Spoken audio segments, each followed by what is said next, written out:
tassa bhagavato arahato samma sambuddhassa. Namo tassa bhagavato arahato samma sambuddhassa. Namo tassa bhagavato arahato samma sambuddhassa. So the theme of the practice today is make the mind your friend, making the mind our friend. And I just, as I'm sitting here and very close by someone who's new to meditation, I'm remembering the first time I meditated. Somebody taught me to meditate. I'd been wanting to meditate for many years, and then finally met somebody who could teach me the basics. And we practiced mindfulness of breathing from Ajahn Buddhadasa style, from his teaching. And the entire experience of the first meditation was experiencing my mind, which was very judgmental, very restless. It was constant noise. It was awful. And so we sat for half an hour, and it was just relentless self-criticism and discomfort and irritability. And then I was a little bit shocked, actually, because I didn't know that my mind was doing that, because I was quite good at distracting myself before. And then the next time we meditated again for half an hour, and it was the same. Constant judgment, self-criticism, and you're doing this wrong, you're doing that wrong, and then all those things I did in the past, and then the cushion's not right, and if I had a better cushion, then I'd be all right, all of this stuff, and then and that was it. Not very pleasant. And then the third time we meditated together, I said, can we do it for an hour? Because in half an hour I'm not getting any peace. So we sat together for an hour, watching the breath, and again the mind going on and on and on. And then somewhere, maybe 50 minutes in or something, there was a moment where everything stopped. That mental chatter stopped, and there was just silence and peacefulness. It's like a break in the clouds after a big storm, and that was like, oh, so this is what's possible. And then it was open just for a few moments. Then all the old stuff came in again, but it gave me a glimpse of what is possible for the mind to experience. And we all have various conditioning. The things that we've experienced, maybe difficult stuff we experienced when we were young, or even just being alive at this time. There's so many ways we can be distracted. There's entertainments at our fingertips, literally at our fingertips, and the phone, very addictive. So we can just be lost in all of the pulls of the world, and we don't get to experience that peace and presence that is our true nature, that is waiting for us to it's not waiting for us, it's just here, it's just natural, that we have the potential to dwell in and abide in. So it was clear to me that I needed to befriend my mind, and that was it continues actually. It's a long journey, and so when there was that moment in the meditation where Venerable needed to cough, and then after a little while I mentioned, where does the mind go? Where does the mind go? Does it go to concern? Does it go to wanting to rescue? Does it go to irritation? Does it go to distraction? Does it go to wanting to sort things out, fix it? So we want to know, where does the mind go? Because when we know where our mind goes, then we see the patterns and the tendencies. And of course, if there was a problem, then it would be appropriate to respond. But there wasn't really a problem that any of us could do anything about in that instance. So then coming back to here and now, this body, this mind, this breath, and then just attending to what's happening here. So I think many of you will be familiar with the 5 hindrances, but I'd like to just mention them because they're a very important part of they're a very important territory to know. They're an important part of our framework for practice. So the Buddha is pointing us back to this simple, present, compassionate, clear, wise, bright awareness. And that awareness is always available, but it gets clouded, it gets covered up. And to varying degrees. So it might be like when I first started to meditate, it was so cluttered I couldn't see it. Then I got a little glimpse.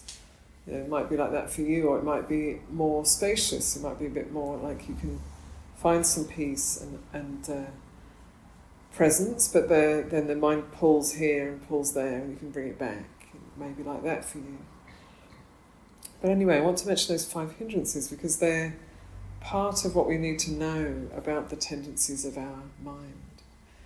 So again, the natural state of the mind, where that's not hindered, that's not pulled away by these 5 states. The natural state is bright, open, clear, compassionate, wise. It's natural. These are all natural qualities.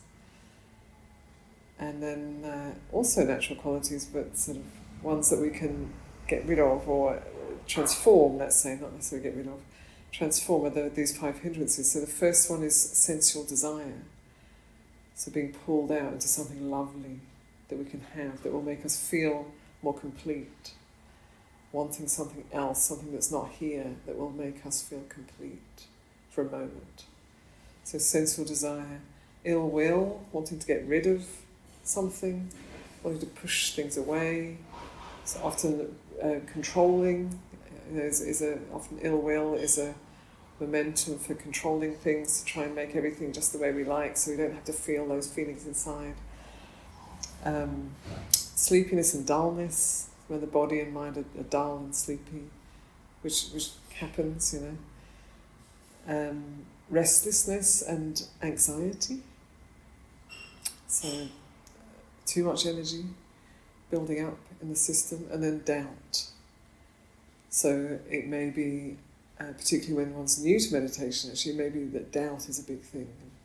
Am I doing it right? What am I supposed to be doing? I don't really understand what's going on. So then there's doubt going on, round and round.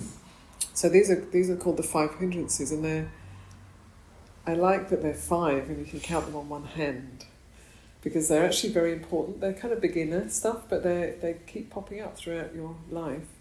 So it's good to know them and to recognise them when they arise. And if we take them very personally, then we get into a tangle. So if we know them as this is a hindrance, there's ill will, there's aversion, it feels horrible, I don't like it, and then we don't like the feeling inside, and then we put it on something outside. We blame something. We blame the noise or our neighbour or our body, maybe, We blame something, and for the feeling that is there of aversion or not liking, not wanting. But what we need to really do is to pay attention to that feeling, to know it, and to recognise, this is a hindrance. This is the hindrance of ill will that the Buddha spoke about. And when we bring attention to it, it's just what it is. It's not. It doesn't. It loses its story when we're not following the story of all the reasons why it is that justifying that feeling of ill will. Then we're just with the feeling, and it's just an unpleasant feeling. And then we can breathe a little and make a bit of space around it, and not grasp it as who and what I am, or what they are, and just know it for what it is. And then it's just there for a while, and then it starts to change. But if we always follow the patterns and the habits of aversion, then we just strengthen it more and more. And likewise with sensual desire, with greed, the more we follow greed, the more deeply that greed takes root in us. So not to say, oh, I'm a really bad person because I'm greedy, I shouldn't be like this, but to be interested, curious about it. What's the feeling? There's something pleasant and I want it. And then I want it and I'm going to take it. And then what if you just say, oh, that's really pleasant and I want it and I'm just not going to do that this time. And then feel what that feels like. And there's often like a push or a pull, and then there's some peace. And with sleepiness and dullness, sometimes we're just genuinely tired, we can't stay awake. And sometimes there's a sort of a heaviness and a low energy. So again, it's not personal, but it's just a state that is passing, it's present for a while. And there are various things we can do to arouse energy. Walking, standing, opening our eyes. I think the Buddha mentioned pulling at earlobes, although I never found it worked very well. And just ways of brightening our energy. And then restlessness and anxiety. Really emphasising the out-breath, like letting go on the out-breath. Letting it go, letting the extra energy go. And then doubt. When there's doubt, it's helpful just to not to keep following the doubt, because it never arrives anywhere, but just to bring your attention to the breath.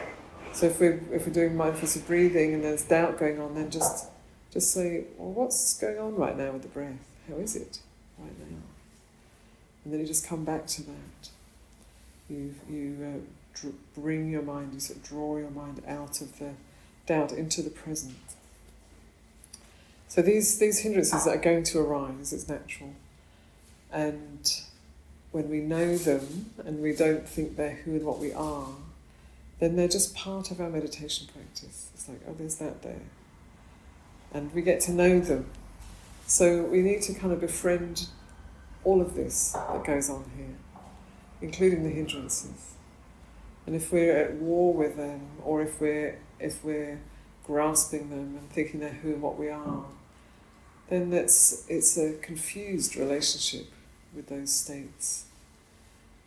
So befriending our mind and getting to know it. And I like the word befriending because, it's not like a true friend isn't perfect. We don't ask our friends to be perfect. That might be maybe we might do that with work colleagues sometimes, or parents maybe even. But a friend is someone who's, you like their quirks. They're different. They've got some interesting qualities, and there's room for oddity and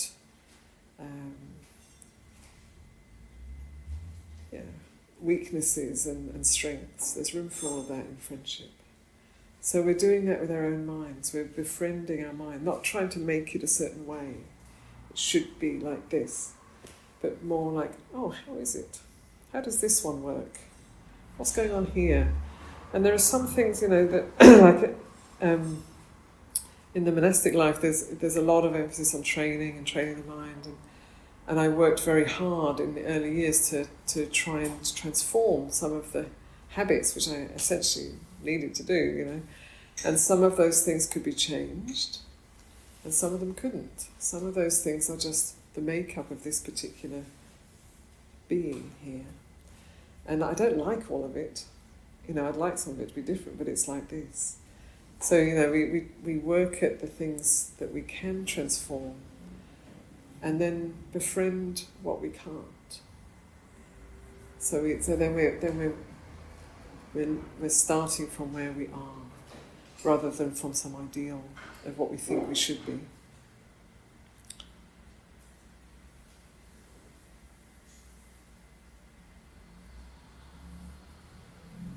So in the Satipatthana Sutta, the 4 establishments of mindfulness, the Buddha goes through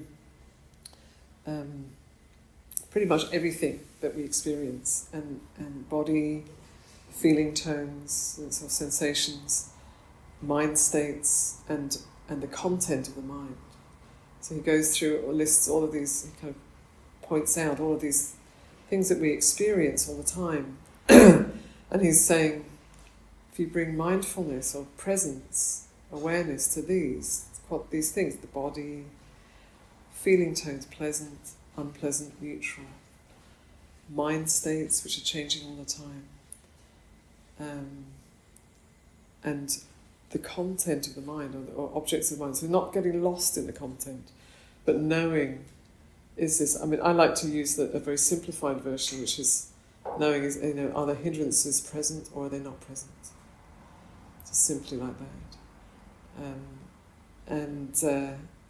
All of these things that we experience, that we are experiencing now, that are here in our body and mind, are to be known for what they are.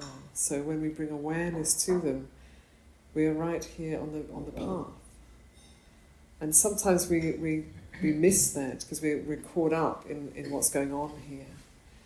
We're caught up in an idea of what we should be, or in some very pleasant state, and we think that's who and what we are, and then it changes. So the practice is to know what is present, to know it, to know the whether it's is it settled, or is it pushing or pulling us somewhere right now? Is it spinning,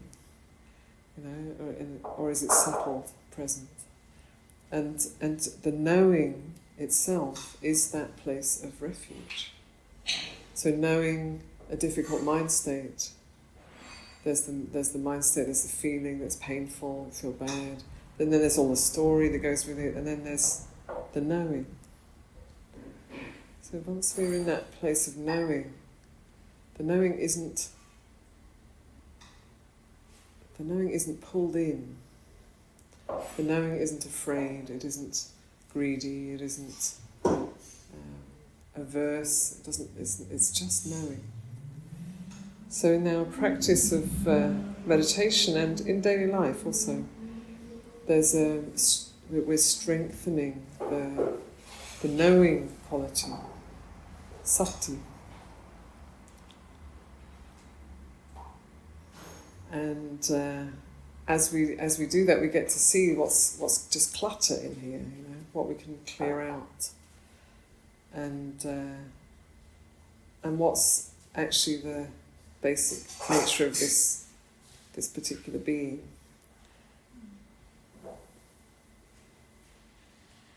So I took the line, the title from a poem that a friend wrote some years ago that was inspired by it's not actually her poem directly, but it was inspired by the enlightened nun Mettā from the Theravāda. And I'll see if I can remember it. It goes, full of trust you left home.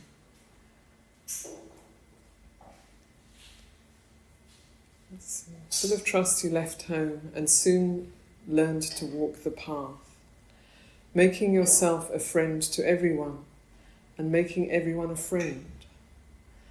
When the whole world is your friend, fear can find no place to call home. And when you make your mind your friend, you'll know what trust truly means. Listen, I have walked this path of friendship to its end.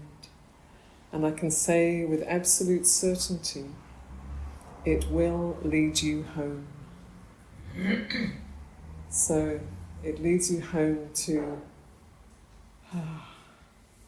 Yes, it is like that actually, when we've befriended our own mind.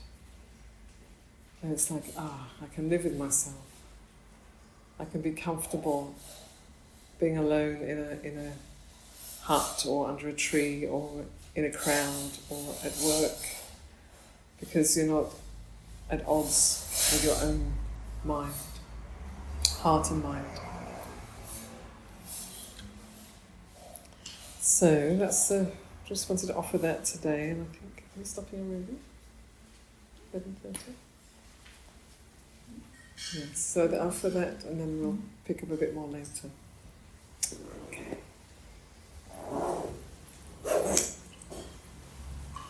And a key, actually just before, because it's still putting out the food, and a key element of this befriending is being interested, being curious about what's going on.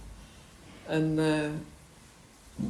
it's, I don't know, we're all made differently, but certainly for myself, when I first started to meditate, I had this idea of what I thought it should be and I should be. And there was a bit of a rigidity there.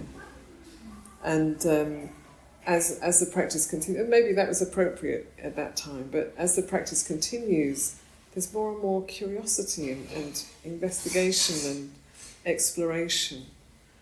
So that it gets playful. It gets to because you're not trying to make something a certain way. So it's like, what is going on? There's that tendency to, there's that habit of going there again, or there's that judgment that does that again. And what if I just bring that back and just don't go that direction?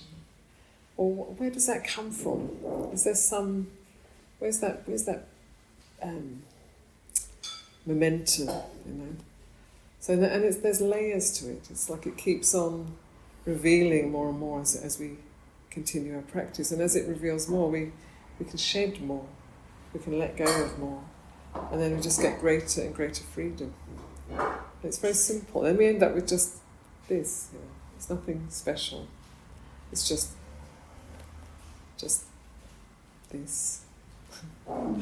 Just being. So we're not trying to become anything. We're not trying to become anything wonderful. But we're letting go of what gets in the way of what is already beautiful and clear and bright and honest, that is here in us, in all of us.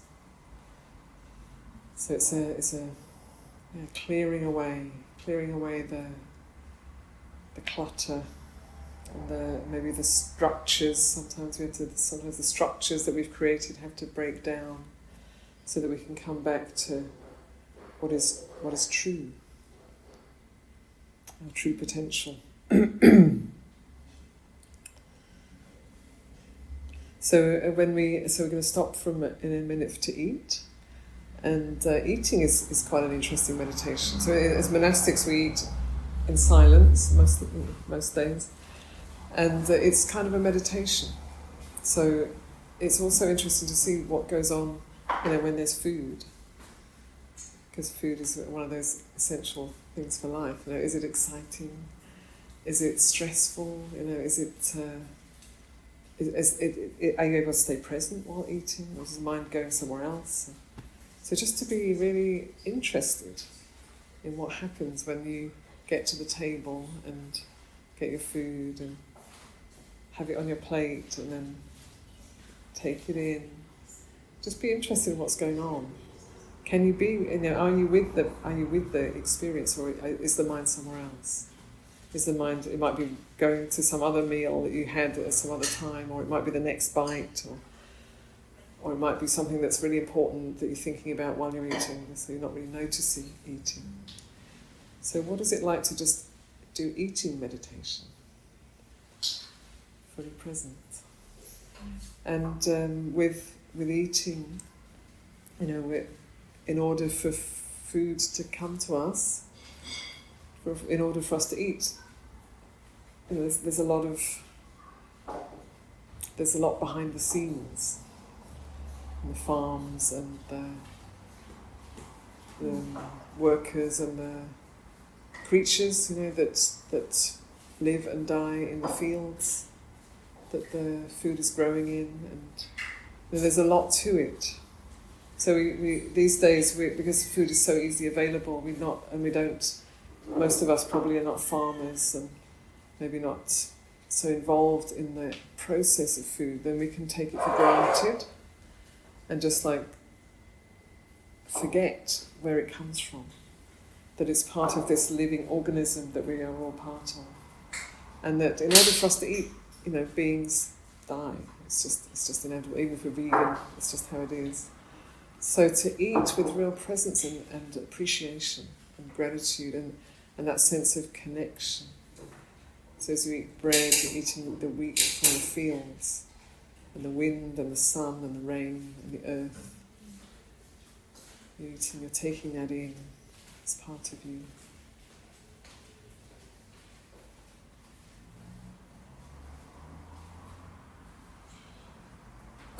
And the generosity, that it's here. So yeah.